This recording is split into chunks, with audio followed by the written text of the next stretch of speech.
Je m'appelle Karine Seigné, j'ai 46 ans. J'ai une fille de 14 ans et je fais du maraîchage depuis bientôt 7 à 8 saisons. Voilà, en salarié au début, j'ai commencé en 2020 un stage test dans le cadre d'une reprise d'exploitation. Le projet s'est concrétisé en avril 2021 avec l'association, avec Denis. Comme Denis pouvait être à la retraite déjà, il m'accompagne sur le projet encore jusqu'à peu près 2023-2024. Et donc l'idée, c'est de stabiliser le projet ensemble et après que je prenne mon envol seul ou plutôt accompagné d'un ou d'une future associée. Parce qu'ici, il y a vraiment de quoi vivre à 3 associés avec les salariés qu'il faudrait. Associés, mais quoi en fait? Donc on est situé dans un village qui se nomme Saint-Blaise-du-Buis, entre Grenoble et Lyon. On est bien desservi niveau autoroute, commercialisation aux alentours. Du coup, c'est bien pour vendre les légumes, bien pour accéder à la ferme. La ferme ici est donc en agriculture biologique depuis son origine. Donc Denis Colomb était déjà en bio donc, il y a presque 35 à 40 ans. Et du coup, ça a toujours été certifié. Et le travail du sol qui a été fait ici permet vraiment, même si ce ne sont pas des terres maraîchères à l'origine, d'avoir vraiment de très beaux légumes.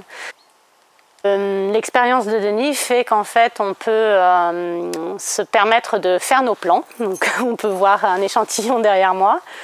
Du coup on a tout l'équipement nécessaire pour faire germer. Donc on a une moteuse, le caisson de germination, on installe sur des nappes chauffantes après.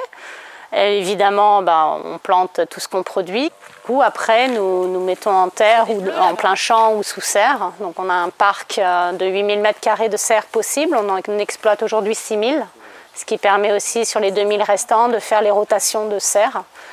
Et surtout aussi, comme en extérieur, de mettre la terre au repos.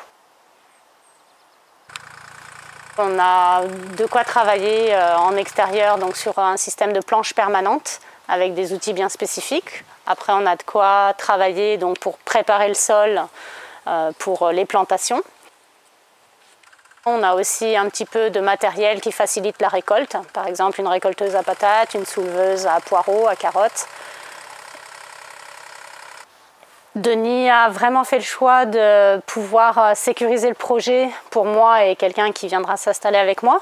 C'est-à-dire qu'il a acheté, toutes les terres sont en propriété, donc les fermages sont faits à Denis.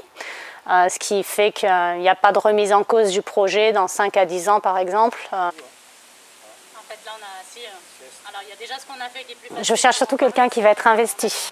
On n'est pas obligé de travailler le même nombre d'heures, mais au moins que l'implication soit égale. C'est-à-dire qu'on ne vienne pas profiter d'un système qui marche, parce qu'ici ça marche vraiment.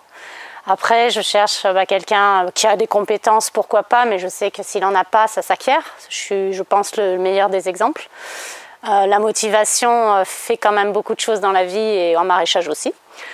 Je cherche aussi quelqu'un d'humain, c'est-à-dire qui est capable d'entendre ce que les autres pensent et de respecter ça et puis d'avancer à plusieurs. Après, tout se construit et là, c'est un beau projet à construire. Il y en a un qui a été mis en place, mais il est prêt à évoluer. Et l'idée, c'est de se travailler vraiment au quotidien en se faisant plaisir.